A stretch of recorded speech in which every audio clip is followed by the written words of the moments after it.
Bienvenido a este su museo y bienvenido a estos martes de Castril. Para el que sea la primera vez que viene, me gustaría comunicarle que todos los martes tenemos una actividad de este tipo, a veces una presentación de un libro, una conferencia o una pieza del mes, en fin. Y salvo el núcleo central del verano, así será hasta final de año. Y hoy me toca presentar a Andrés Adroher Urochs, que no me cuesta nada porque es prácticamente como presentar a un amigo, puesto que fuimos compañeros de curso. Creo que incluso nos disputamos la delegación de curso en primero. Quiero recordar que el victorioso en esa justa fue él, cosa que no le pienso perdonar. Y bueno, desde entonces el hombre ha trabajado bastante, todo hay que decirlo. Si uno mira en Dialnet, que no es una plataforma exhaustiva del todo, pues tiene 60 y tantos artículos, 3 libros y bastantes colaboraciones en obras colectivas, todo centrado básicamente en las provincias de Córdoba, de Granada y de Almería, y muy centrado también en la época ibérica, que es el objeto de la conferencia de hoy, y en la época romana. Y sobre todo en esas interacciones que hoy están tan de moda para la investigación en cuanto a lo que se trata de interacción cultural, con la colonización fenicia y también especialmente con la romanización. Y si alguien se queda hoy con ganas de más, pues mañana estará aquí también otra vez con las jornadas de arqueología que se ha organizado un simposio sobre Florentia Liorritana, a la que los invito a todos también. Y bueno, creo que, como suele decirse, lo importante es que hable él y no me vaya a ocurrir a mí, como aquel que, presa de la emoción, acabó diciendo: ¿qué le voy a decir del conferenciante si es que es impresentable?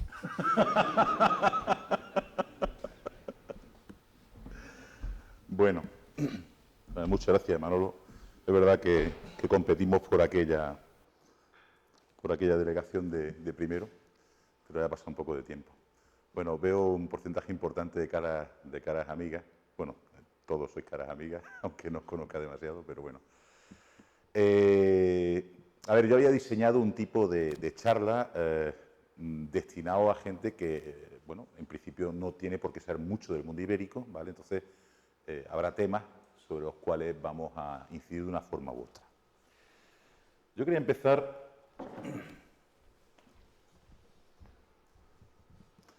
trayendo este objeto, que supongo que ya casi todos conoceréis. Es una falcata, es una reproducción. Si no, Manolo no me deja que la coja. Es una reproducción de una falcata, que supongo que todos vosotros conocéis cómo funciona el cacharro este. La traía casi a colación para comentaros lo que quiero que sea el eje de esta charla.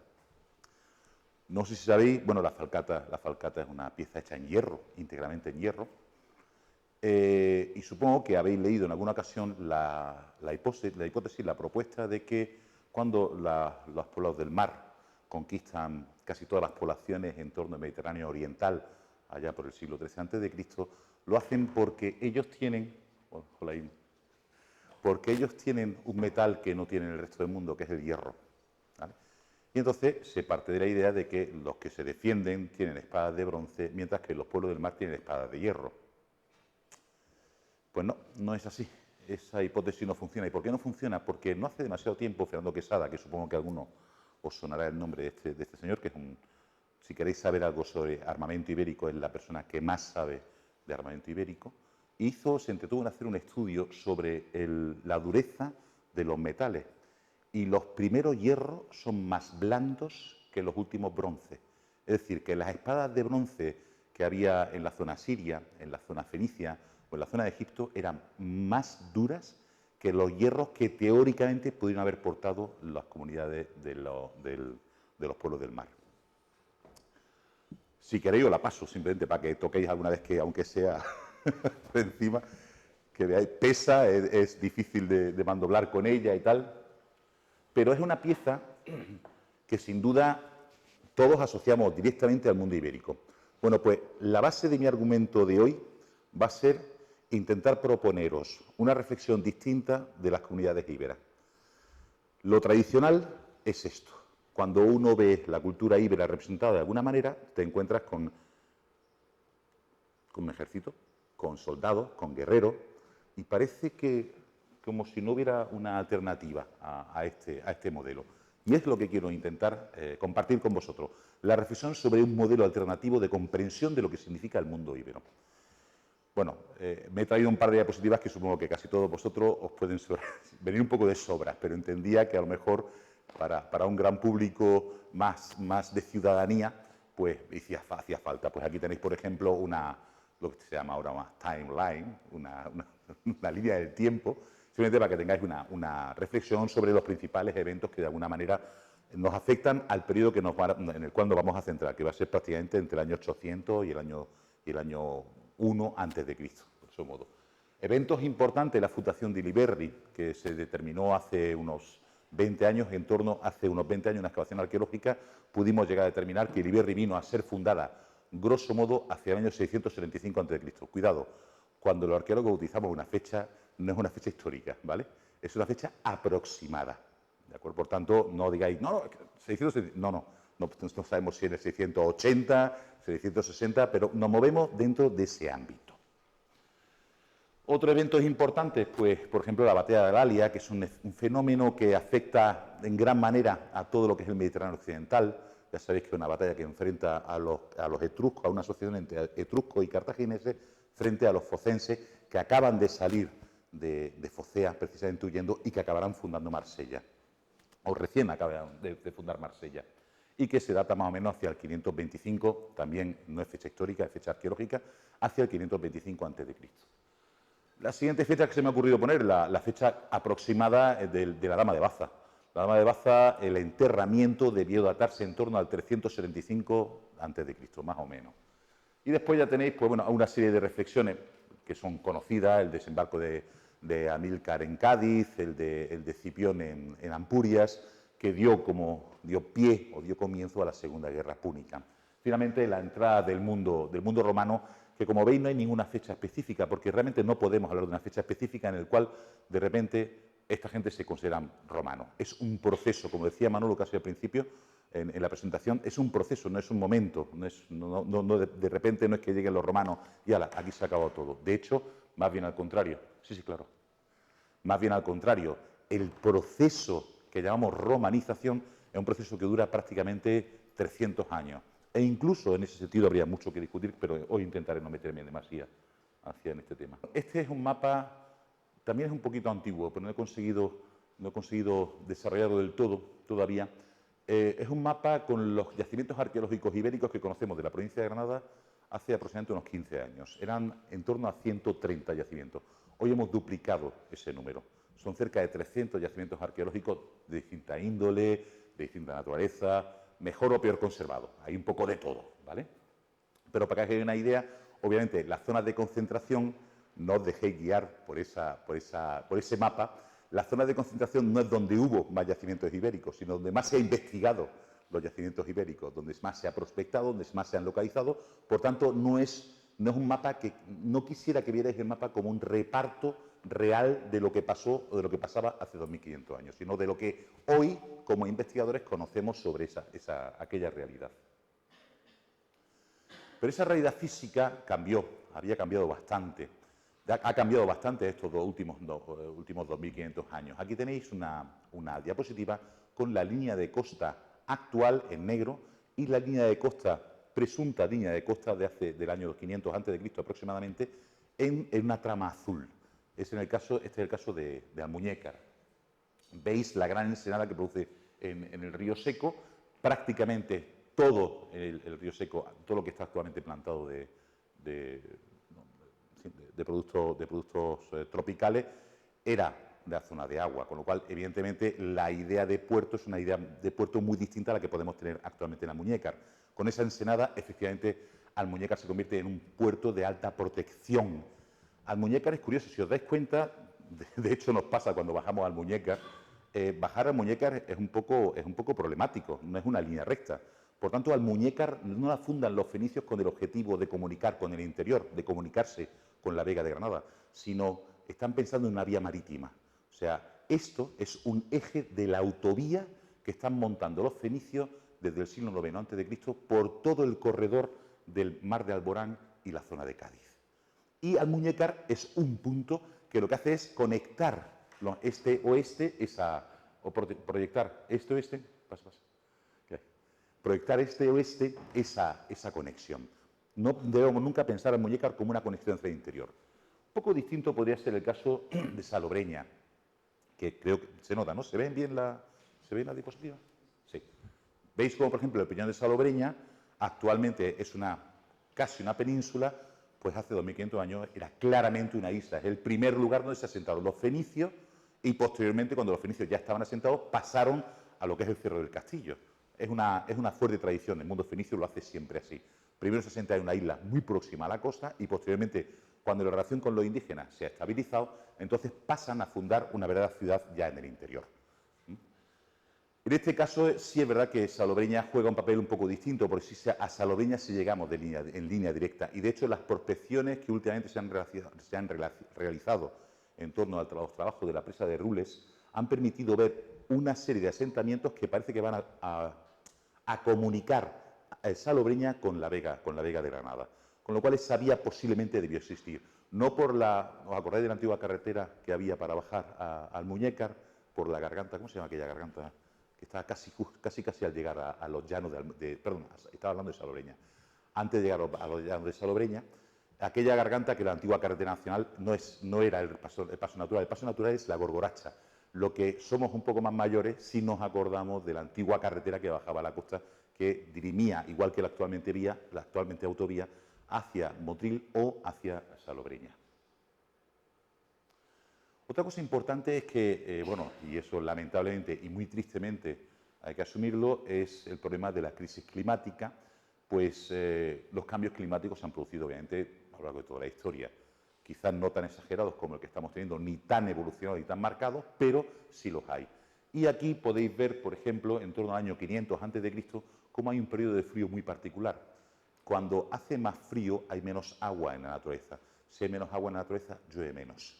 Entonces, los grandes problemas relacionados con los cultivos se producen precisamente en los periodos más fríos, ¿vale? Eso que provocó, no sé si habéis oído hablar o suena por casualidad, una cosa que los arqueólogos solemos llamar, los arqueólogos dedicados a la protohistoria, llamamos la crisis de finales del siglo VI a.C. A finales del siglo VI, en casi todo el Mediterráneo hay una crisis bastante importante. Cae el mundo fenicio en manos de los asirios, Nabucodonosor está haciendo de las suyas por todo el Mediterráneo oriental, algunas ciudades, empiezan a desaparecer algunas ciudades, sobre todo costeras, en el ámbito italiano, en el ámbito del norte de África y también en el ámbito peninsular. Y como la relación entre las comunidades indígenas, es decir, de los íberos, con los fenicios es tan estrecha, al entrar en crisis esas ciudades fenicias de la costa, Cádiz, Málaga, Almuñécar, Baria en Almería o Abdera, Adra en Almería, al entrar en crisis, obviamente, las comunidades indígenas entran en crisis a la vez. Hay una relación de dependencia bastante fuerte y eso provoca que aproximadamente, insisto, es otra fecha arqueológica, hacia el 500 a.C. haya un cambio muy importante en el desarrollo de esas comunidades del interior como consecuencia de la crisis que se está viendo en general en el Mediterráneo. Bueno, este mapa supongo que ya todos más o menos también lo podéis conocer, es un poco el desarrollo de la propuesta de las distintas comunidades indígenas que vivirán en la península ibérica con ese famoso reparto entre comunidades celtas, comunidades íberas y comunidades celtíberas, que os rogaría que en ninguno de los casos asumierais que las comunidades celtíberas son la mezcla de íberos y celtíberos. No, son otras comunidades con otro origen completamente distinto que no tienen nada que ver con esa teórica mezcla que se nos vendió en su época. También hay otra cosa que me gustaría que aquí vierais con una perspectiva un poco crítica, el concepto de frontera. No hay frontera, no estamos en estados, no son sociedades estatales, no hay una sociedad íbera. Los bastetanos no se limitan con los contestanos por el este o con los oretanos por el norte, no. Hay oretanos al norte, hay contestanos al este, hay bastetanos aquí. ¿Y quiénes son esos bastetanos, esos contestanos, esos oretanos? No lo sabemos. No sabemos lo que significa esa palabra. No sabemos cuál es la implicación de esas palabras. Es decir, cuando estamos hablando, en lo que nos va a ocupar en la charla, que es el mundo bastetano, cuando hablamos de los bastetanos, que es un grupo estatalizado en torno a Basti, que es la capital en la actual Baza, no. De hecho, los datos parecen apuntar más bien, las últimas investigaciones parecen apuntar más bien al hecho de que cuando los romanos llegan aquí, en el siglo II a.C., se encuentran con una serie de realidades. ¿Y qué es lo que tienen que hacer? Estructurar esas realidades. O sea, están conquistando un territorio y tienen que organizarlo como cuando España conquistó América. Tuvo que organizar el territorio ¿en qué? En virreinatos, en conceptos que eran capaces de entender y que permitían una administración de ese territorio nuevo para la corona de Castilla. Pues lo mismo pasaba con el territorio de la península ibérica. Cuando llegan los romanos, se ven con un territorio bastante amplio y que hay que gestionar de alguna manera. ¿Cómo lo gestionamos? Pues bueno, pues lo dividimos en ¿qué? En regias, que es como estaba dividida la ciudad de Roma. Y entonces a cada regia la llamo a partir del nombre de la ciudad que mejor me viene. Y la que mejor me viene es, en este caso, Bastetania. ¿Por qué? Porque Bastetania, recordad que Varia, que es Villaricos, es un puerto muy importante hasta que no se funda Cartagena, en el 237, si mal no recuerdo, antes de Cristo. Hasta que no se funda Cartagena, el puerto del Levante más importante es Varia. Eso significa que cuando los romanos entran al sureste, entran por Varia. Y si entras por Varia, es decir, entras por Cueva de Almanzora, y vas subiendo por Almanzora, ¿cuál es el primer asentamiento ibérico, propiamente ibérico que te encuentras? Basti. Y es el primero a partir del cual se distribuyen de nuevo las redes. Bueno, pues entonces llamaré a este territorio Bastetania. No hay una relación, por tanto, directa entre esas comunidades que nosotros leemos en los textos y en los textos actuales y lo que debía haber existido en la realidad hace tiempo. Si a algo se podría haber parecido lo que estamos viendo es a ciudades-estado, lo más parecido posible. Es decir, una ciudad como Iliberri en Granada, o Ilurco en Pinos Puente, o Basti en Baza, o Acci en Guadix, son ciudades, aunque el término ciudad sería un poco difícil, pero eso creo no merece la pena meterse en esto ahora, pero son espacios urbanos que controlan un territorio alrededor y que es distinto uno de otro. Es decir, entre Basti y Acci no hay relación política, más allá de una relación económica, de intercambio, pero son entidades completamente autónomas. Y bueno, pues efectivamente, si lo que voy a hacer es hacer una especie de crítica a esa visión guerrera del mundo íbero, pues qué mínimo que ampararme en lo que ahora tan de moda está, es decir, las recreaciones históricas. Las recreaciones históricas a mí en el fondo me dan un poco de pena, están bastante bien, o sea, esto no es una crítica hacia la gente que trabaja en ese ámbito, que lo hacen bastante bien. Sea una crítica a la información que nosotros estamos dando a través de esa forma de comunicar. Y es que las sociedades ibéricas son solamente sociedades guerreras. Fijaros esta imagen y compararla con el Brave Egea de abajo a la izquierda, Braveheart, si queréis decirlo así en fino inglés. Si es que es lo mismo, quiero decir, y la única diferencia es que entre unos que teóricamente representan a gente de hace 500 años y los otros representan a gente de hace 1000 años, pues han pasado como teóricamente 2500 años y siguen siendo exactamente iguales. Por tanto, posiblemente lo que estamos haciendo es simplemente reproducir formas de entender la historia a partir de los protocolos, de los comportamientos y de la visión que tenemos del presente, donde el mundo militar sigue siendo un ámbito de prestigio. Y eso lo aplicamos sobre el pasado. Os recuerdo que Felipe VI no lo hace tanto, pero Juan Carlos I, no sé si recordáis haber visto fotografías de Juan Carlos I en la entidad, en los espacios públicos, el ministerio y tal, siempre iba vestido de militar. Es decir, en España, hasta hace prácticamente 20 o 30 años, hasta que se acabó la mili, de hecho, poco más o menos, el ámbito militar seguía jugando un elemento de prestigio. Sigue siendo algo prestigioso. Y eso, el problema es que nosotros lo hemos proyectado sobre el pasado. Y eso es lo que debemos un poco criticarnos a nosotros mismos en esa proyección. Porque, claro, o tenemos esa visión o tenemos la visión del mundo ibérico desde el punto de vista artístico. Grandes vasos como este vaso de los guerreros de Edeta, en Valencia, muy conocido. O elementos ya sobradamente conocidos como el caso de la Dama de Elche, con toda la historia de la teórica devolución de la Dama de Elche en 1941, gracias a la intervención del señor de bigote que vivía en Alemania, este bajito, ¿cómo se llama? Adolfo. Bueno, ¿qué es lo que hizo Franco en ese momento? Franco lo que utilizó esas imágenes fueron para representar la identidad de lo español. Fijaros, el billete de una peseta y el sello. Pero es que cuando se expuso la Dama de Elche a su vuelta a Madrid en 1941, fijaros quién vino a visitarla. Ni más ni menos que Himmler. En su visita a España pasó directamente a ver cuál había sido el resultado de ese intercambio que su jefe, el don Adolfo, le había propuesto realizar con el Estado francés vencido. Y esa idea, eso es lo que molesta un poco, porque si nos reflejamos en el pasado como ese pasado prestigioso, es que en el pasado éramos grandes, y tal, eso es una historia que sigue, existe desde la mitología griega, la edad de oro del pasado. ¿Por qué el pasado es de una edad de oro? ¿Es que no puede ser el presente, no puede ser el futuro, la edad de oro? ¿Tenemos que volver al pasado para tener una idea de lo que podemos llegar a ser como mejores personas? Pues parece ser que no hemos aprendido nada. Aquí tenéis el Museo de Arte Íbero, que supongo que algunos conoceréis, al menos estructuralmente. Un museo que fue una apuesta política, y como una apuesta política propia de este país, con esa capacidad intelectual que suelen demostrar estos señores que nos gobiernan, pues está vacío.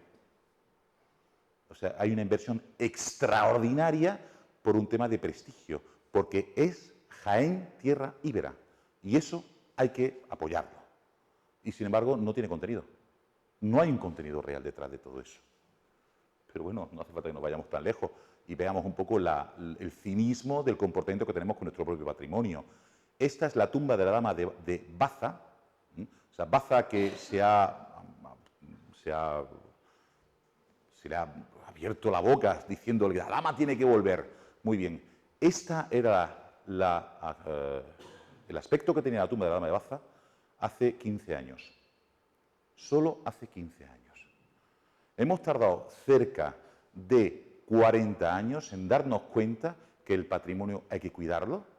Ahora nos acordamos porque es el 50 aniversario del hallazgo de la tumba de la dama de Baza. Ahora no es cuando nos tenemos que acordar. Bueno, pues si nos acordamos, vamos a acordarnos en serio. Vamos a acordarnos de verdad y con proyectos reales y serios. Proyectos que realmente puedan permitirnos enriquecernos desde dos puntos de vista. Uno, ¿por qué no? El crematístico, que es, bueno, pues es lícito, pero hay otro que no es propiamente crematístico, que es el cultural, que es lo que significa, lo que nosotros pretendemos ser como sociedad, ahora y en el futuro. Pero bueno, aquí tenéis una planimetría hecha sobre el antiguo Albaicín. Por cierto, la autora la tenemos aquí en primera línea, Amparo Sánchez, que hizo su tesis doctoral hace pocos años precisamente sobre el Albaicín época ibérica. Y fijaros cómo después de una tesis doctoral defendida en 2016 con el trabajo que ya podéis suponer del 2016, de repente uno llega a Internet y se encuentra con que cualquier persona con una formación que no debió ser demasiado intelectual se permite el lujo de montarse ese mapa interpretativo sobre lo que fue el Albaicín en época ibérica. Lo siento, Amparo, tu tesis ya la puedes tirar. Ya está definido, ya no hace falta excavar más, ya sabemos cómo funciona todo, dónde están las caballerizas, dónde está la entrada norte, por cierto, dónde está en el norte, que estaba precisamente en el este, según está diseñado esto mismo, que debajo de la Alhambra hay un santuario ibérico. No sé qué argumento, Amparo, si me se olvida algo, dímelo, no sé de ningún argumento que haya relacionado con la Alhambra en época ibérica. Podemos sospechar lo que queramos, pero no hay argumentación de ningún tipo.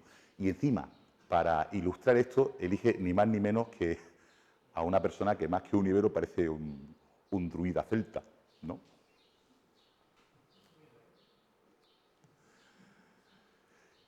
Pero, ¿qué tenemos realmente sobre el mundo ibérico para poder hablar para construir o tener una idea aproximada de qué es el mundo ibérico? Pues, efectivamente, es cierto que lo primero que tenemos que se nos viene a la cabeza son las armas, esa cantidad de armas que suelen aparecer en las tumbas. Pero eso nos olvida, por ejemplo, que la gente se dedica a la agricultura. Ahí tenéis un vaso de Calazos de Valencia, donde se ve a una persona arando. Y lo que tenéis arriba a la izquierda son elementos metálicos de hierro que son exactamente iguales que los que utilizaban prácticamente nuestro abuelo en el campo para trabajar. Exactamente iguales. Por cierto, en eso, hasta que no hubo una revolución mecánica en el campo andaluz, no ha habido cambios importantes en lo que utilizábamos hace 2.500 años. La gente se dedicaba a la ganadería, por eso aparecen tantos toros, aparecen animales de este tipo representados sistemáticamente en la escultura íbera. La gente se dedicaba al telar, casi llamarlo quizá industria es un poco exagerado, pero la artesanía textil es extraordinariamente importante variada, eso es, muy influida por el mundo fenicio, pero de una riqueza y una variabilidad extraordinaria. La orfebrería, quizá este caso un poco exagerado, que es esto lo he hecho un poco aposta, es la llamada fíbula de Braganza, que está en el British Museum, donde, por cierto, no se representa una escena de guerra. Si lo veis bien, en todo caso se está representando una escena de caza. Un señor con casco y un escudo no se defiende frente a otro señor, se defiende frente a un león. En la artesanía tenemos obras extraordinarias también dentro de la artesanía cerámica, dentro de la alfarería, como son estos vasos de Montemolín. Y al comercio, como consecuencia de toda esa capacidad productiva del mundo ibérico, pues evidentemente los íberos están comerciando. ¿Con qué? Pues tema de tejido, con la púrpura del mundo fenicio, propiamente del mundo fenicio, con los marfiles del norte de África, con el vino de Grecia, con todo lo que en ese momento está moviéndose dentro del Mediterráneo. Y eso es importante, porque pensad que lo que hace de común al mundo ibérico, de todo lo que llamamos península ibérica, es su relación con el Mediterráneo. Es decir, la capacidad que tiene el mundo íbero para interactuar rápidamente con otras sociedades. La lengua y la escritura ibérica es una influencia del mundo oriental, la forma de construir es una influencia del mundo oriental, la forma de consumir vino es una influencia del mundo oriental. Es decir, el mundo oriental está influyendo notablemente en el desarrollo de esas comunidades indígenas que llamamos ibéricas. Y bueno, en cierto modo ya lo comentaba antes, ¿quiénes son la gente que vivimos por aquí, por esta provincia de Granada, lo que hoy llamamos provincia de Granada, que evidentemente es una frontera que también tenemos que romper mentalmente? Pues básicamente los bastetanos, rodeados por el norte por los oretanos, por los contestanos al este, o sea, al este, hacia allá, hacia la izquierda los civilcenos, que es un grupo muy mal conocido, los turdetanos, que los sevillanos están obsesionados en decir que no son ibéricos, da igual, como si ibérico significara algo. Ibero no significa nada en concreto, no son culturas reales del pasado, son construcciones actuales que nosotros proyectamos hacia el pasado. Con lo cual, que me digas que los turdos son iberos, pues para mí no tiene mayor importancia. Son la gente que está conviviendo con los bastetanos, con los loretanos, con los edanos y, muy importante, con los llamados libiofenicios. Atención, muy interesante este término. Fenicios, sí, ya sabemos que hay fenicios en la costa, pero ¿por qué las fuentes romanas, sobre todo las romanas o las griegas tardías que están relacionadas con los romanos, le llaman libiofenicio? Porque ya no son los fenicios de Oriente. Libia, que es el norte de África. Por tanto, son los cartagineses.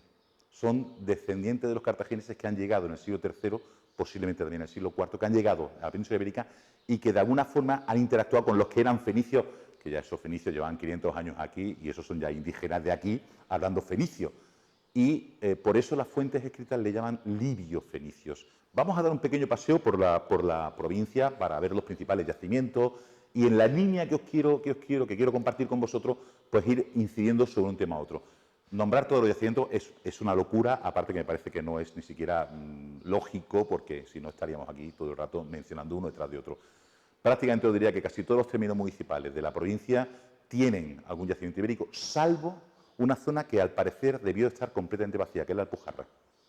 Por lo que sabemos hasta ahora, y lo he intentado varias veces, lo hemos intentado con varios equipos y tal, en la Alpujarra conocemos asentamientos anteriores de Edad del Bronce, lo que todos conocéis como el mundo argárico.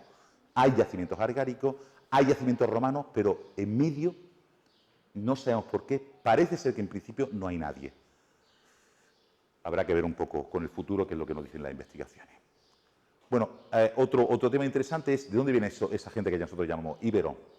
De ningún lado aquí son la gente que llevan viviendo aquí toda la vida, simplemente por la influencia fenicia, por su evolución interna, hemos pasado a llamarle íbero. Por tanto, aquí tenéis un ejemplo de un yacimiento del periodo justo anterior al mundo ibérico, que es lo que llamamos el bronce final. El bronce final es el origen del mundo ibérico. Esto es una muralla, es la muralla de aquí cerca, del yacimiento del Cerro de la Encina de Monachil, que no sé si habéis podido verla en cierta ocasión, ¿vale?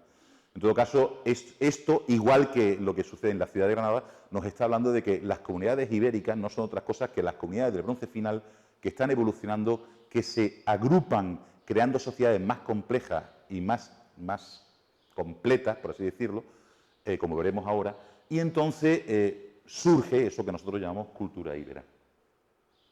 Aquí tenéis para que simplemente reconozco la fotografía no da mucho de sí, pero es que Es decir, se ha excavado poco íbero, con lo cual tampoco es que las fotografías que pueda traer sean extraordinarias, pero son un poco indicativas. Fijaros ese sistema de construcción. Esto es una muralla del bronce final.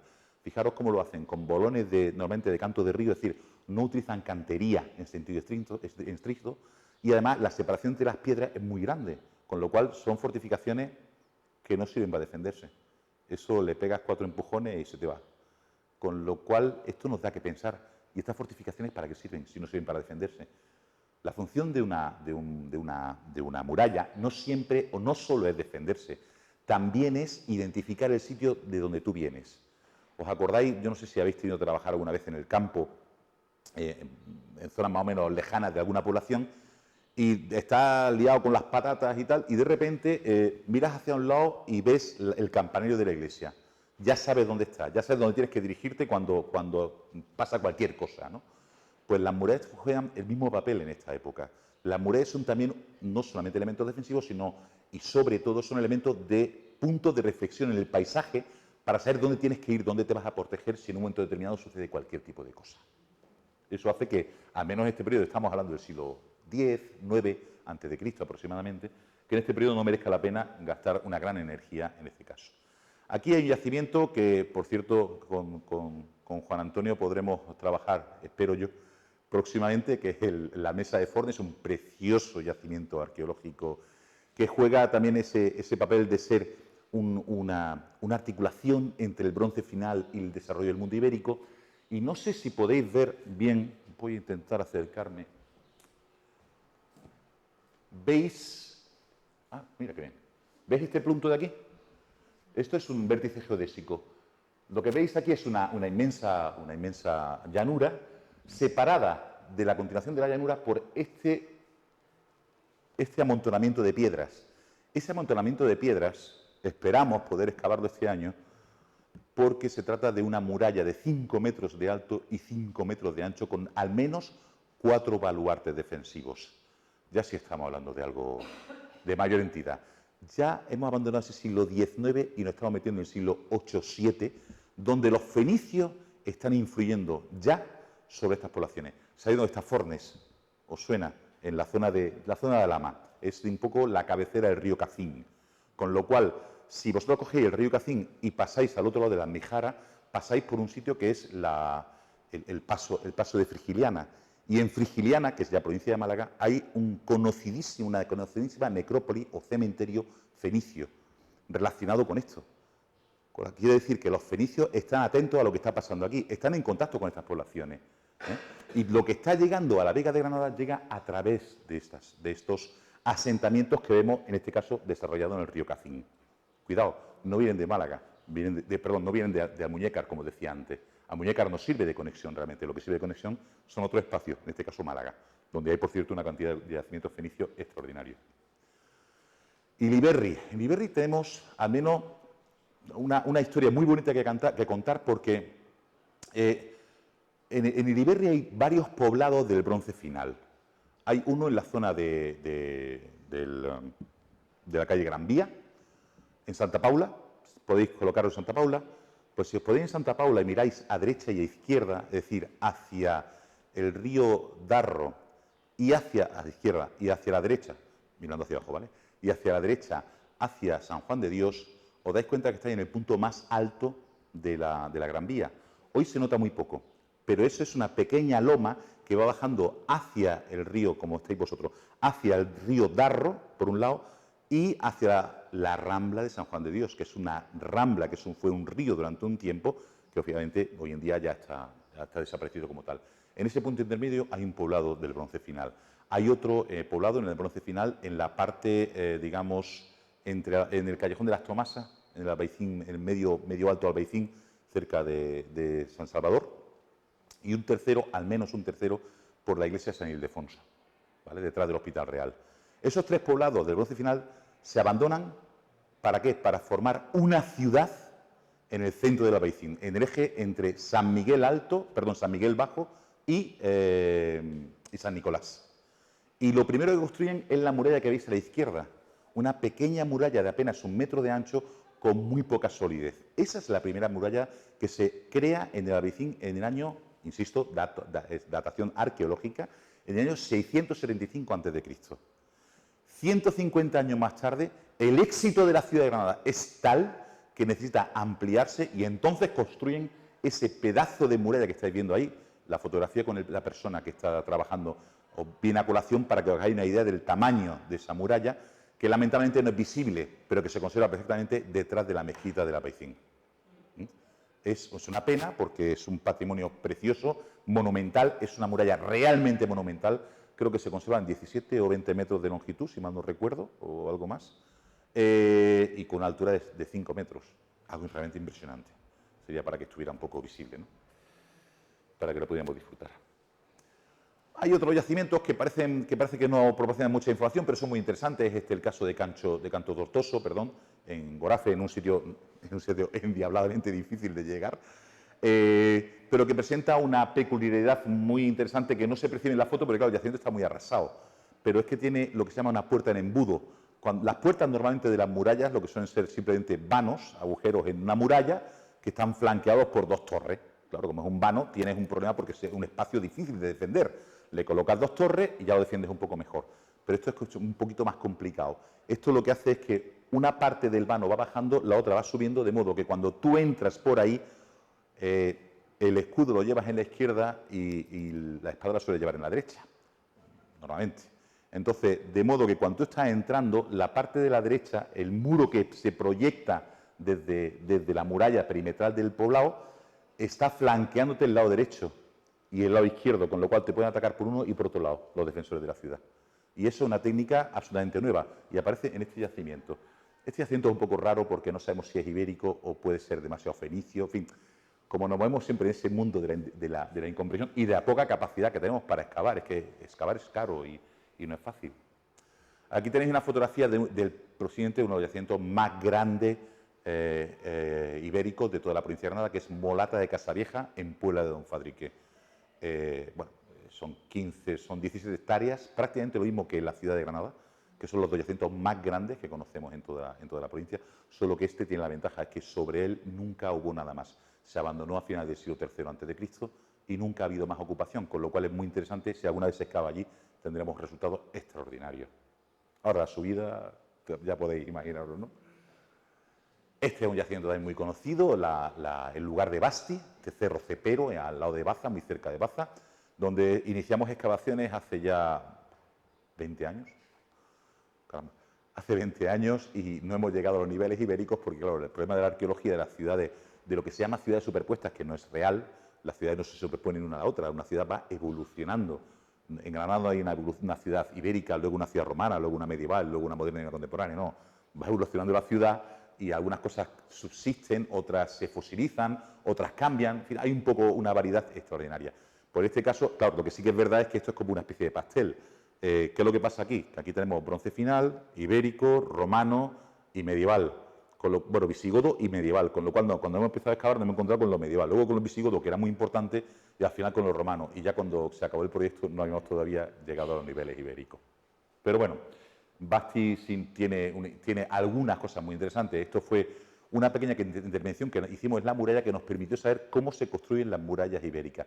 No voy a entrar en detalle porque es un poquito complicado desde el punto de vista estratigráfico, pero ¿veis esos tres agujeros que parece que no son nada? Esos tres agujeros son el anclaje de un sistema de andamiaje, de un sistema de andamios que se ponía fuera de la muralla, es decir, la muralla la tenemos justo al otro lado. Y no sé si veis que en el perfil, aparte del paquete ese amarillento, que es, digamos, la roca original, que es blanda, por eso pudimos excavar, no somos tan bestias. ¿Veis que hay dos paquetes de color distinto? Uno más marrón y otro más grisáceo. ¿Se perciben? El marrón son fragmentos de adobe y el grisáceo son fragmentos de piedra. Así supimos que lo que habían hecho era, cogían, colocaban, construían la muralla, primero en piedra y luego la elevaban en adobe. Evidentemente, en la parte de adobe, que sería pues los últimos 4 o 5 metros, ya tenían que poner andamiaje para poder colocar y poder trabajar. El andamiaje lo dejaban puesto y cuando habían terminado ya la obra, ahora hay que, digamos, dejar lisa la parte externa de la muralla. Hay que arreglar las cosas un poquito, ¿no? Entonces, van picando el adobe y se va formando el paquete marrón que veis ahí. Cuando llegan a la altura del zócalo de piedra, de la parte baja de la muralla, ya quitan el andamiaje Y entonces empiezan a picar la piedra para dejar también la piedra medianamente lisa. No la dejan muy lisa, pero la dejan medianamente preparada. Y eso explica que el paquete de abajo sea el de adobe y el de arriba sea el de pequeños cantos, no son cantos, son clastos, perdón, son esquirlas de piedra de haber, lo que ya nosotros llamamos, paramentado la pared.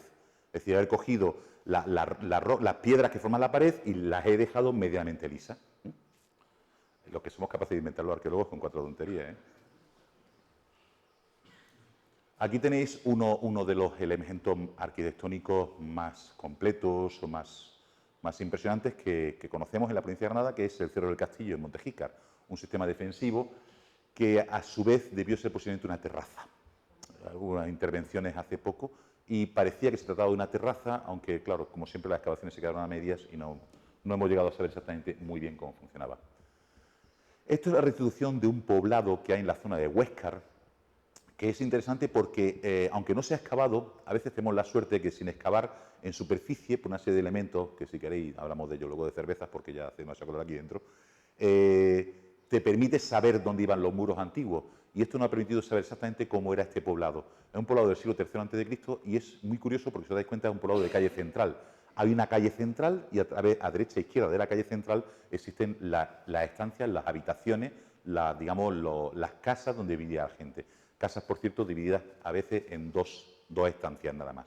La gente en aquella época vivía mucho más en la calle que en el interior de las casas. Un elemento que nos sorprendió cuando lo encontramos, pero que creo que merece la pena resaltar, son lo que se llaman las carriladas, es decir, los cortes en la roca para permitir el acceso con carro a un sitio. Esto es el caso de Dólar, la calera de Dólar. Sabéis dónde está Dólar, ¿no? En la zona del Marquesado del Cenete. Pues esto es una excavación que se hizo hace 2.300 años, 2.200 años, para poder acceder con carro a la parte superior del poblado. Hay algunas más en Granada, muy conocidas, pero son de época romana. Por ejemplo, la de Padul, no sé si os suenan las de Padul, y otras en el cortijo de Juan Canal, que está al lado ¿me saldrá? El pantano del Cubilla, al lado del pantano del Cubillas. Vamos a tocar algunos aspectos del mundo ibérico. El mundo de los sagrados, que es quizás un mundo más complicado de tocar porque, como no tenemos textos antiguos, no sabemos muy bien cómo esta gente se relaciona con sus divinidades. Os voy a dar los datos y vosotros, yo creo que seréis capaces más o menos de plantearos cómo interpretar qué es lo que significan realmente estos datos, ¿no? Esto es un tipo de yacimiento que empezamos a encontrar hace unos 30 años, que es lo que hemos llamado santuarios al aire libre. Son espacios sagrados caracterizados porque no están en ningún sitio. Ahí lo que veis es un cerro normal y corriente. Y a media ladera nos encontramos esto. Una cantidad de cerámica extraordinaria. No hay ningún resto de ningún tipo que nos permita afirmar que hubo construcción. Por tanto, no es un templo. Es un espacio donde, por cierto, la clave nos la dieron la gente de Galera, que fue el primer yacimiento que encontramos, no el primero, pero sí el mejor conservado de este tipo. Y la gente decía que antiguamente los pobladores viejos de Galera subían a ese cerro que era por una festividad, creo que era de San Marcos, no me hagáis mucho caso, a comer allí y luego rompían los platos. Pues efectivamente, de eso se trataba. Sea lo que hicieran allí, los íberos cogían una serie de cacharros y utilizaban para hacer una vocación a divinidades y luego rompían los cacharros en el lugar en que habían hecho esa devoción. Pues yacimientos de este tipo tenemos ya 60, entre las provincias de Almería, Murcia, Jaén y Granada.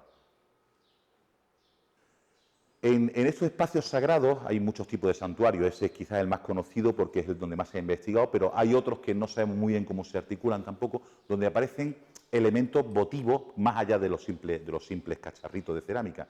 Esto es una pequeña falcata como la que habéis pasado por ahí, pero es de este tamaño, es pequeñísima, es una falcata votiva. Es decir, es un elemento que en el hecho de ser miniatura conserva todo el valor simbólico de la pieza en sí. Es decir, anotarlo, porque el valor simbólico de la falcata es que las falcatas no son de armamento, son elementos simbólicos. Y esto nos lo está demostrando. Esta pieza no podía por menos que traerla, es un pequeño voto en forma de caballo, precioso, como podéis comprobar, también procedente de Puerto Fadrique. Aquí en Granada, en 1991, 92, por ahí. 99, anda, que yo también estoy. En el 99 se localizó en la calle Zacatín esto. Es un depósito de cerámicas, un depósito de material, no de cerámica, extraordinario, junto al río Darro. ¿Qué es? No lo sabemos muy bien, pero lo que sí que pasó, lo que debió pasar es que esta gente decidió hacia el año, datación arqueológica, ¿vale? 375 a.C., decidió pegarse un buen festín al lado del río y después hacer un agujero, tirar todos los cacharros que tenían, que habían utilizado en el festín, quemarlos y enterrarlos. Y sabemos que sucedió eso porque muchos cacharros aparecen quemados. Y porque sabemos, por otros yacimientos arqueológicos, que cuando hay espacios sagrados que el mundo ibérico en general va a anular por el motivo que sea, primero los quema para purificarlo y después lo entierra para preservarlos. Un dato muy curioso. Aquí podéis ver la cantidad de cerámica griega, los cacharros estos de pasta vítrea, que posiblemente vengan de la isla de Rodas, allí también en el Mediterráneo Oriental.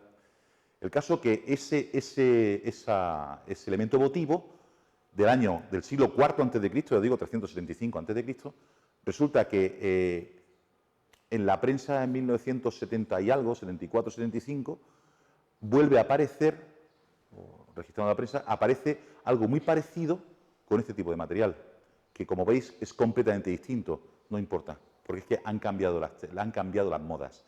El depósito de antes es un depósito del siglo IV a.C., como os decía, y este es un depósito con la misma composición, aunque veáis que las piezas son completamente distintas, pero tiene la misma composición, pero en el siglo I a.C., en San Antón.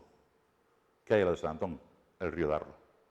Así que tenemos dos depósitos votivos en la ciudad de Granada relacionados con el río Darro.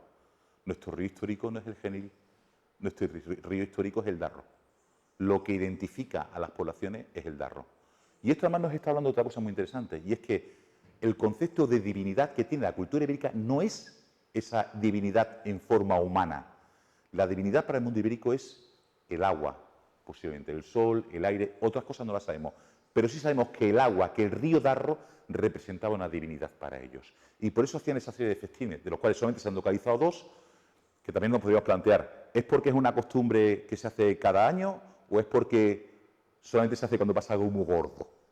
Siendo los granadinos como somos, yo me malicio que debe haber algún terremoto, entonces cada vez que hay un terremoto gordo la gente se asusta y decide entonces donar a las divinidades, ofrendar a las divinidades lo mejor que tiene en la casa en ese momento. Esto no llega ni a hipótesis lo que acabo de soltar, ¿eh? No, ni siquiera una hipótesis, es una invención.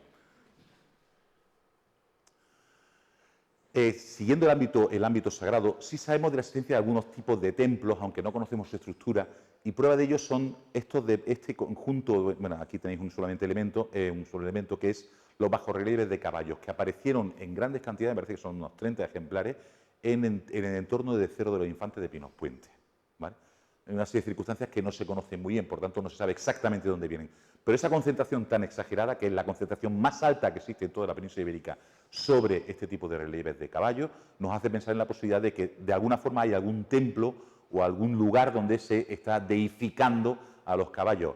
Insisto, un elemento más de carácter natural, no estamos hablando de divinidades con forma humana. Porque cuando tenemos divinidades de forma humana, resulta que son de fuera, no son de aquí. Este es el caso de Galera. Vamos a entrar ahora en el ámbito, una parcela del ámbito sagrado, que es el ámbito de la muerte.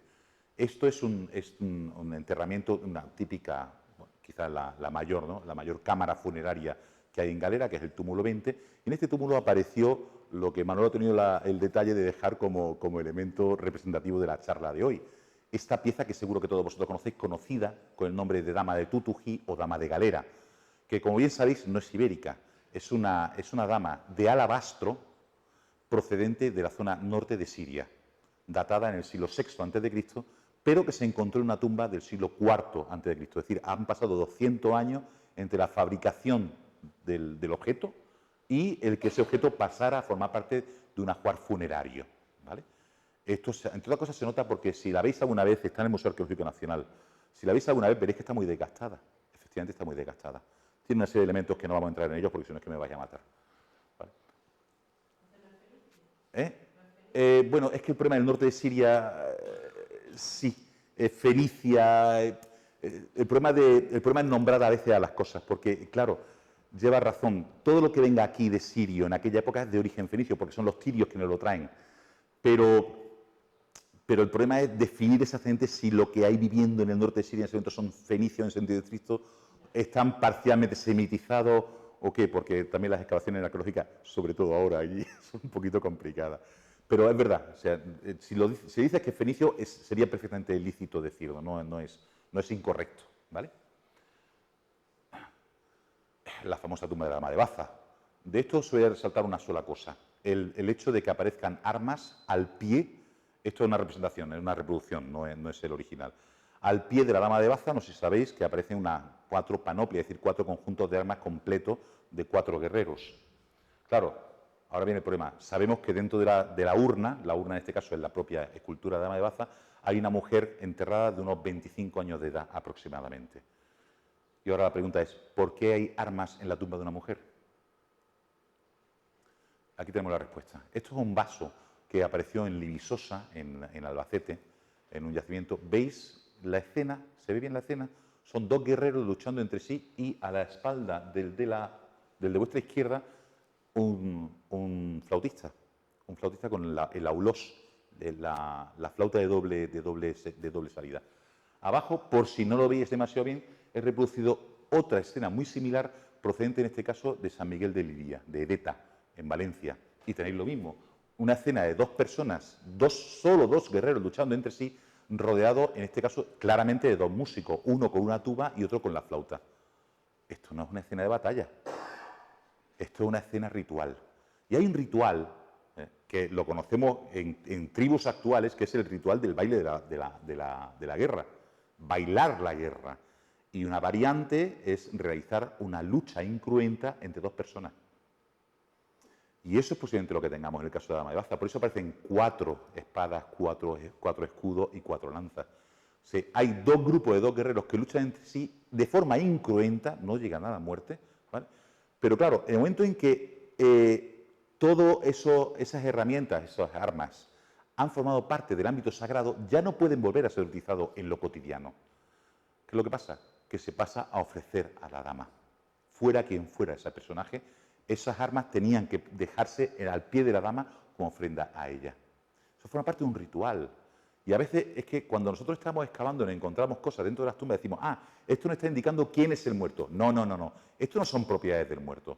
Eso es lo que la gente viva ha dejado para relacionarse con el muerto de alguna manera. Esa nueva perspectiva en el ámbito de la arqueología nos permite ser críticos con el hecho de que cuando nos encontramos armas, automáticamente pensamos que es un hombre, y cuando no encontramos, aquí esto que estáis viendo son fusayolas, son elementos para tejer o relacionados con el ámbito del tejido, y cuando encontramos elementos relacionados con el ámbito del tejido, es una mujer. Claro, tenemos un problema añadido, como bien sabe Isma, y es que esta gente cuando se entierra no se inhuma, se crema, son cremaciones. O sea, imaginaros lo que podemos sufrir para intentar determinar edad o sexo en restos de huesos cremados, donde quedan fragmentos muy pequeños y además, claro, podéis suponer que el calor, el calor del fuego deforma esos huesos, con lo cual, digamos, las medidas que los antropólogos suelen tomar para saber edad o sexo no son ya tan exactas, ¿vale? Y solo muy recientemente podemos empezar a sospechar a través del análisis antropológico si son hombre o mujer. Hasta hace apenas 10 años solamente teníamos los ajuares y fijaros qué mal lo estábamos leyendo. Ese ajuar, por cierto, de esa tumba, en esa tumba hay una mujer y tenemos otra vez un ajuar entero propio de un armamento masculino, o sea, de un armamento de un guerrero. Guerrero, los grandes guerreros íberos.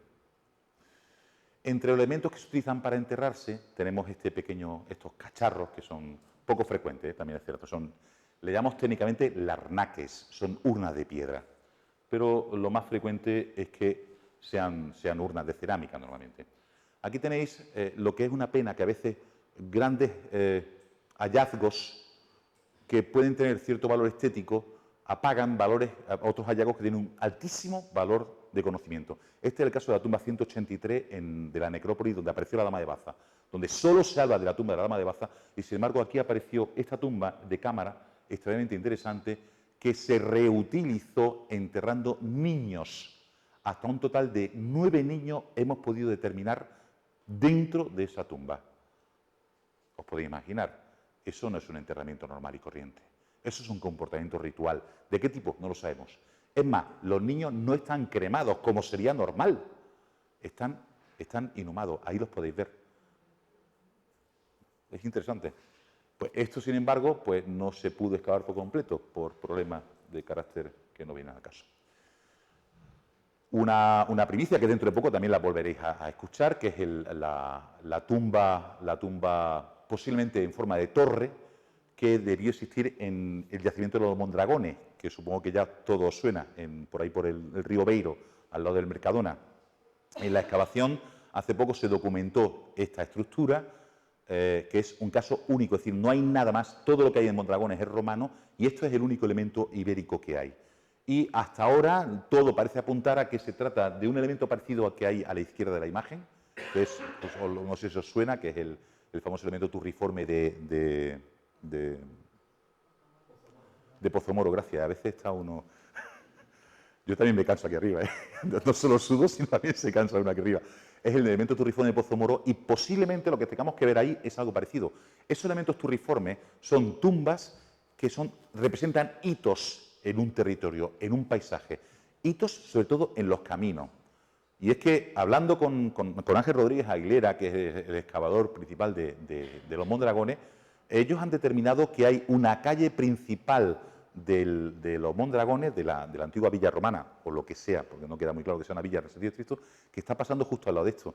Esa calle posiblemente esté fosilizando un viejo camino, no sabemos de cuántos años, que estaría a la entrada de la ciudad de Granada. Con lo cual, el viajero que va llegando a Granada se encuentra un elemento turriforme parecido a ese, justo en ese punto, y sabe que está entrando a Granada. Esa es la función que tendría el hito en ese caso. Pero esos son grandes monumentos funerarios. ¿Dónde se entierra la gente? Normalmente aquí. O sea, simples agujeros en el suelo. Esta gente también tiene derecho a ser analizada y estudiada, pero es verdad que no hay apenas ajuar, tienes una urna, tienes apenas una tapadera sobre la urna, y este suele ser normalmente la mayor parte de los casos. Como decía, el mundo ibérico se entretiene en muchos otros ámbitos que no son precisamente el de la guerra. Y ahora vamos a pasar a una serie de elementos que son propiamente de esta zona. Antes lo habían visto en plan general y ahora lo vamos a hacer en plan particular. Estos son cerámicas procedentes de la ciudad de Granada. Aquí tenéis 2 hornos de cerámica que fueron excavadas. Lamento la calidad de algunas imágenes, pero son excavaciones algo antiguas y pues es lo que tenemos, el problema que tenemos con las imágenes. Son 2 hornos, uno excavado en Guadix y el otro excavado en el Urco, en Pinos Puente. Por cierto, el de Pinos Puente es en cuanto a este tipo de hornos, que son hornos de 2 cámaras, es el más antiguo de toda la península ibérica, de finales del siglo VII a.C. Se dedicaban, cómo no, al cultivo, a la agricultura. Aquí tenéis un elemento que nunca se ha valorado suficientemente, es el molino de doble circular, que es una invención propiamente de las comunidades ibéricas. Son las comunidades ibéricas quienes inventan esto posiblemente entre finales del siglo VII y principios del siglo VI a.C. Este es un caso procedente del norte de la provincia de Granada, de Puebla de Donfadrique, del Cerro de la Cruz. Hornos de pan. Hornos de pan que además son comunitarios, son enormes, son muy grandes y están en mitad de espacios que son públicos. Por tanto, los hornos no son de fabricación, no pertenecen a familias, sino que pertenecen a la totalidad de la comunidad. Aquí tenéis 2 casos, uno en Fuente Amarga, en Huéscar, y el otro en Guadix. El de la fotografía de Guadix, lo siento, es que realmente era imposible conseguir una fotografía de mejor calidad. La minería es una actividad importantísima en el mundo ibérico, extremadamente importante. Aquí tenéis el caso de un pozo de extracción de hierro en la zona del Cardal, y lo que tenéis a la derecha son escorias de hierro, como supongo que Pablo ya habrá visto largamente. Trabajan todo tipo de metales, trabajan el bronce sin ningún problema. Esto es la típica fíbula. ¿Sabéis lo que es una fíbula? Es una especie de imperdible, ¿vale? Esta es la típica que se conoce como fíbula anular hispánica. Pero trabajan también el oro, en grandes cantidades. Es curioso porque lo que trabajan poco es la plata, pero trabajan mucho más el oro. Veis que hacen cosas realmente preciosas en oro. El tejido, lo que os decía, el tejido lamentablemente, como podéis imaginar, no quedan muchos restos, pero podemos analizarlo a través de elementos digamos, transversales. Ahí tenéis algunos detalles sobre los pliegues y la decoración de esos pliegues en el caso de la tumba de la escultura de la Dama de Baza. Arriba, a la derecha, tenéis el suelo de una de las tumbas de Galera. Esto es una documentación de los años 20, de hace ahora 100 años, ¿vale? Se supone, unos estudios recientes suponen que se trata de una imitación en pintura, que estaba pintado sobre el suelo, de una imitación de una alfombra de tipo fenicio. Y abajo a la derecha, esto es una propuesta también relativamente reciente, es que este tipo de decoración, que es propio de los vasos de la tumba de la Dama de Baza, son absolutamente únicos y, si os dais cuenta, no tienen nada que ver con las tradicionales decoraciones de la cerámica ibérica. Esas formas angulosas, esas decoraciones en azul, en amarillo, en azul y en rojo, del todo similares al manto de la Dama de Baza, nos hace sospechar que lo que se está haciendo aquí es representando sobre el vaso un tejido que va cubriendo al propio vaso. Es una decoración realmente textil. Como ya hemos visto en algún otro ejemplo, este es un vaso que aparece, una pequeña anforita de vidrio, de pasta vítrea, que es mayor de este tamaño, que apareció en Gorafe, y las cuales ahí proceden de la zona de Rodas, como decía anteriormente. En el comercio también tenemos una profunda relación con el mundo fenicio. Estas son las placas, en este caso es de hueso, pero hay muchas placas también de marfil, con elementos orientalizantes. No sé si veis un poco la decoración. Puede que no sea tan fácil, pero si os dais cuenta, en el centro tenemos una especie de columna jónica, ¿vale? ¿Lo veis? Y a uno y al otro lado es exactamente simétrico. Necesito que veáis esto, que es el pico de un águila mirando hacia arriba. ¿Se ve? Las alas, bueno, que se verán un poco mejor en este punto, y las garras del animal recostado hacia adelante. Son elementos, son grifos, que son elementos totalmente orientalizantes, propios del mundo fenicio, que es el que está influyendo en la forma de decorar en este mundo. Toda esa actividad comercial, ¿cuál es el resultante? Pues que aparezcan monedas. Pero cuidado, las monedas no aparecen como consecuencia de una relación comercial o transacciones comerciales. Las monedas no empiezan a ser transacciones comerciales o la base de transacción comercial hasta hace escasamente 2 o 3 siglos. Ni siquiera en época romana, a pesar de la gran cantidad de monedas que aparecen, la función de la moneda es pagar una interacción comercial. La mayor parte de esas relaciones comerciales son todavía el trueque. No obstante, aquí tenéis las dos cecas más conocidas, que es la ceca de arriba de la de Iriberri y abajo la de Ilurco, Pinos Puente y Granada. Aparece la escritura. Aquí tenéis un plomo procedente de Montejícar, que por cierto estudió precisamente Juan Antonio. Estos plomos, posiblemente la función que tengan no es ni mucho menos contarnos ninguna historia. Estos normalmente suelen ser, entendemos que suelen ser, porque sabéis que el ibérico se puede transcribir, pero no se puede traducir. No sabemos lo que significa todavía. Entonces, probablemente lo que se trate sean listados de productos que se compran, que se venden, que se transforman, que se están manipulando de alguna manera. Y estamos llegando ya prácticamente al final, a lo que es lo que llamaríamos el final del mundo ibérico. Y aquí en Granada, lo siento por la fotografía, pero es que es la portada del libro y no hay fotografías de mejores calidad de este tipo de cosas. Se trata de un muro que inicialmente habíamos pensado con Amparo que pudiera ser de origen púnico. O sea, significaría este muro presente en Granada, en la zona al lado del arco de las Pesas. Este muro inicialmente habíamos pensado que podría indicar la presencia de personal cartaginés aquí, construyendo parte de la muralla. Las últimas excavaciones realizadas por Manuel Pérez no apuntan exactamente en esa línea, pero tampoco las separan demasiado. Entonces nos encontramos en una indefensión técnica o terminológica, porque el problema es que las últimas construcciones cartaginesas y las primeras construcciones romanas son exactamente iguales. No hay ninguna diferencia. Yo estoy excavando ahora en Menorca, bueno, ahora mismo no, evidentemente, pero digamos como proyecto, uno de los que estoy trabajando es en Menorca, donde estamos precisamente analizando la incorporación a una muralla prehistórica de un sistema de fortificaciones, de torres, que inicialmente pensamos que eran cartaginesas, y ahora no sabemos si son cartaginesas o romanas, porque es que da igual, la métrica es la misma, las dimensiones son las mismas, el sistema constructivo es exactamente igual. Posiblemente no podamos llegar nunca a determinar exactamente si esto es púnico o no. Pero lo que sí sabemos es que la presencia del mundo púnico supone la debacle, la desaparición de algunas de las principales ciudades ibéricas que existen en ese momento. Con el final de la Segunda Guerra Púnica, posiblemente algunos de estos íberos, algunos de estos poblados, defendió a los cartagineses frente a los romanos y lo pagaron caro.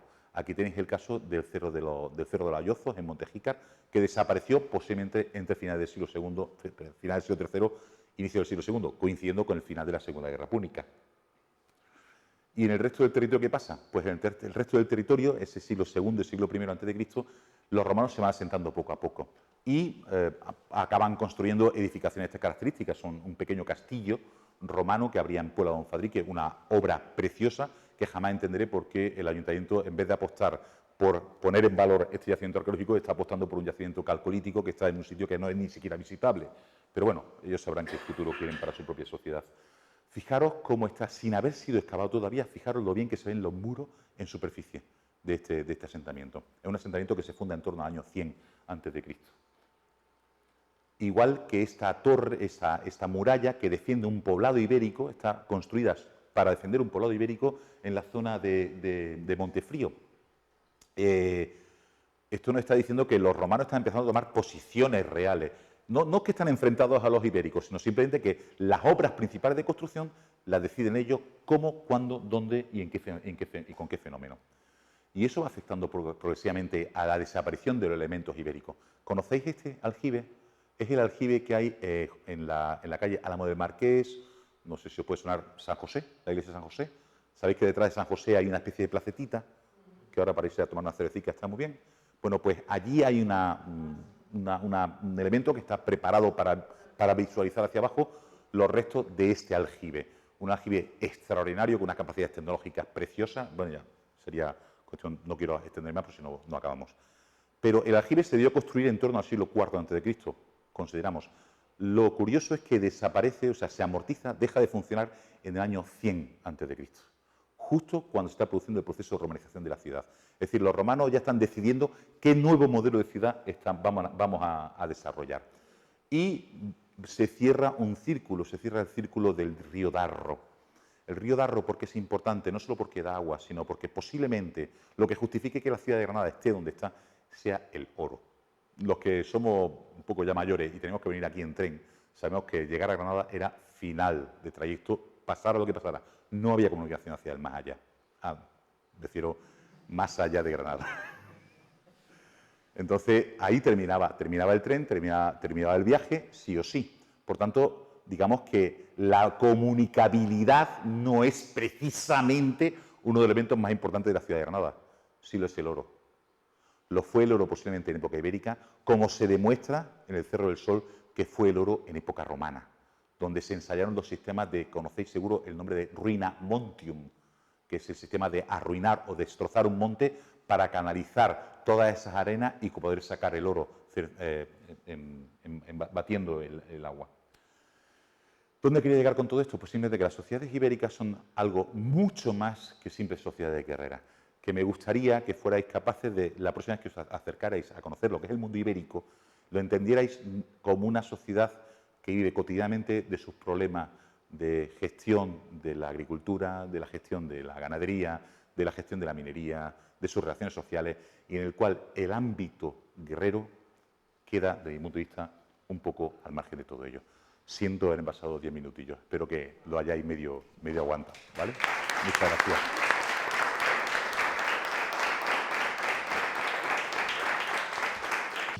¿Tenéis alguna pregunta, alguna cosa que seáis capaces de explicar todavía después con la que te Pablo? Andrés, el tema, porque habla del tema de la plata, ¿no? Que es cierto que en el registro arqueológico plata aparece un poco en el mundo ibero y en el mundo de la Andalucía occidental. Sí. Que siempre se ha atribuido a que los fenicios comerciaban con la plata, venían en parte buscando ese metal para llevárselo a la zona del Mediterráneo oriental. Sí. Bueno, la fuente es muy recurrente, lo de llegan aquí con la plata y se la llevan, incluso las anclas de plata. El problema es que tienen la evidencia de que los fenicios vienen a por plata, tienen la evidencia de que incluso cambian las técnicas, como tú bien sabes, las técnicas de extracción de plata, y que hay muy poca plata en el registro arqueológico del mundo ibérico, pero muy poca. Me parece que es bastante claro que los fenicios tienen algo que ver. El comercio con el Mediterráneo tiene algo que ver. La plata tira mucho más que el oro, en cierto modo. Te recuerdo que en Grecia gran parte de la crisis de finales del siglo VI se amortiza por la aparición del Laurión, de las minas del Laurión, que son minas de plata. Perdón, he dicho Grecia, quería decir Atenas. Perdón, quería decir Atenas. Y luego la plata tiene un papel muy importante en el comercio.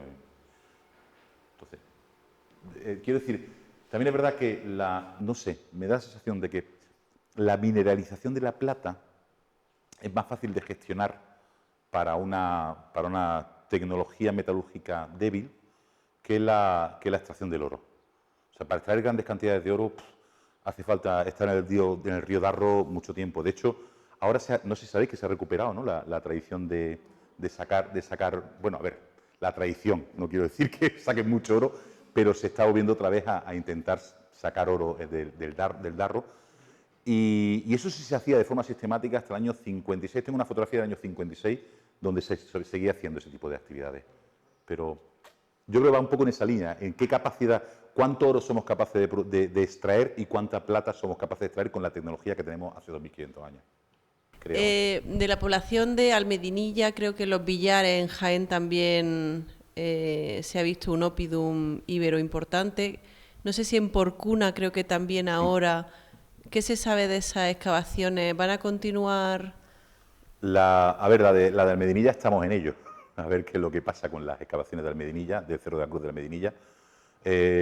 Porque además Almedinilla es un pueblo que demuestra que la gestión del patrimonio arqueológico es rentable desde muchos puntos de vista. Creo que la gestión que hace Almedinilla de su patrimonio es extraordinaria. Y de hecho hace poco se encontró un yacimiento que se excavó, terminamos de excavarlo hace 3 semanas. Bueno, terminamos la excavación, no de excavarlo. Es un yacimiento nuevo que es contemporáneo al Cerro de la Cruz, del siglo II, siglo I a.C., y que posiblemente servirá de sistema defensivo del Cerro de la Cruz. Claro, ahora nos planteamos el problema, ¿qué sería más interesante? ¿Terminar de excavar este que se llama la Viñuela, que es pequeñito, es una cosa muy pequeñita, o seguir excavando el Cerro de la Cruz, que tiene 2 problemas? Uno, que es enorme. O sea, yo no lo veré excavado nunca. También es verdad que no me falta demasiado para jubilarme, pero nunca lo veré excavado. En segundo lugar, es tan rico. O sea, el yacimiento del Cerro de la Cruz de Almedinilla o sea, lo destruyeron. Eso hace que casi todos los objetos estén in situ, estén en el lugar donde estaban hace 200 años. Entonces, tú abres una casa y te encuentras las ánforas enteras, los vasos enteros. Imaginaros el problema. Manolo creo que lo tendría que asustarse si se encontrara con ese problema de la cantidad de material arqueológico que sale de ahí. ¿Y ahora qué hacemos con ese material? Hay que trabajarlo, hay que restaurarlo, hay que pegarlo, hay que exponerlo, hay que estudiarlo. Da mucha información, pero hace falta una cantidad ingente de dinero para poder trabajarlo. Lo de Porcuna, últimamente se está trabajando más en las fases romanas que en las fases prerromanas. Porque la fase prerromana la estaba dirigiendo sobre todo Osvaldo Arteaga, que era profesor en la Universidad de Sevilla, que se jubiló hace, no sé, creo que unos 6, 7 años aproximadamente. Entonces, digamos que la desaparición de Osvaldo de ese ámbito ha hecho que las investigaciones sobre el mundo ibérico en Porcuna se hayan relajado un poco, entre otras cosas por los extraordinarios hallazgos romanos que se están produciendo en Porcuna, que es algo realmente extraordinario. Y en cuanto a Andújar, es un problema más administrativo, es decir, los proyectos de investigación funcionan a 6 años, y entonces acaban de terminar una fase ahora. Entonces ahora tienen que hacer la memoria de final de proyecto, volver a pedir otro proyecto. Entonces, normalmente entre un proyecto y otro pasan 2 o 3 años, que tampoco viene mal, que dejes descansar el yacimiento porque te da tiempo a reflexionarlo, a estudiar todos los materiales, porque ese es un problema que tenemos en todos los yacimientos arqueológicos. Estudiar el material es algo que te lleva una cantidad de tiempo. ¿A que sí, Araceli? ¿Alguna pregunta? Bueno, pues espero que hayáis disfrutado, que, bueno, a pesar de ser una tarde de calorífica tarde de verano, dentro de cabe nos ha dado un poco de respiro el mes de junio. Sí, mañana yo lo voy a pasar fatal. Mañana creo que vengo con camiseta para sudar. Hay poco que decir porque está a medio excavar. La tumba de los Mondragones está a medio excavar. Estuve hace poco hablando con la delegación, con los técnicos de la delegación, con la intención de que el objetivo sea excavarla por completo. Hay un muro romano que pasa por encima de ella. Entre la base del muro romano y los niveles de conservación de la pared de la tumba apenas hay unos centímetros. Entonces hay 2 soluciones: o desmontamos esa parte del muro romano o intentamos hacer una excavación sujetando el muro romano con alguna técnica que yo desconozco cómo hacerlo, ¿vale? para poder excavarlo por completo. Sería necesario excavarlo por completo porque solo han aparecido 2 objetos que conozcamos hasta ahora. Una jarra etrusca de bronce y habéis visto ahí un brasero, los llamados braseros de cobre. Es una estructura relativamente grande, el muro de adobe se conserva bastante bien, o sea, habría una cámara forrada de adobe y el exterior parece ser que era de lajas de piedra. Y es curioso porque en la excavación romana, al lado del horno, que está cerquita de los hornos de los balneas, de las termas, por llamarlo vulgarmente, de las termas del Mondragone, hay justo al lado un muro que está construido con unas piedras que tiene una pinta muy bonita. Creo que cuando los romanos, cuidado, esto no lo grabes porque esto va a quedar dicho después, me da la sensación de que cuando los romanos construyen Mondragone, parte de esa torre sería existente todavía. Entonces ellos se la cargan. Y como las piedras que hay rodeando la torre son muy buenas, pues son sillares muy buenos, los utilizan para construir. Es por donde va ahora los tiros. A ver, esto durará 2 semanas. De aquí 2 semanas se nos ocurrirá cualquier otra cosa para intentar explicar estas cosas tan raras que nos pasan en la arqueología. ¿Qué fecha tiene la tumba? Yo apostaría que siglo V a.C., pero es una apuesta. No hay datos. La jarra es del siglo V y ya sabéis, los que llamamos braseros de bronce, desde el siglo VI hasta el siglo II, incluso posiblemente el siglo I, hay siempre. Por eso habría que excavar la tumba entera. O sea, falta aproximadamente la mitad de la tumba por excavar. A ver. De esto hablaba un poquito más mañana. Mañana no hace falta que vengáis porque prácticamente... No es igual, pero mañana la idea de hoy era una charla más charla. La de mañana, pensando que era una jornada, pensaba hacerlo un poco más duro, mucho más estratigráfico y tal, sobre la ciudad de Granada. ¿Vale? Solo sobre la ciudad... Bueno, la ciudad de Granada jugando con la ciudad de Ilurco, con la ciudad de Pinos Puente, con el Cerro de Infante de Pinos Puente. A las 6, ¿no? Sí. Yo pensaba que era a las 7:30 esta. No. Pues no, la otra es a las 6. Sí. Bueno, pues nada, si no se ofrece nada más, un placer. Muchísimas gracias a vosotros por estar aquí. Venga, hasta otra.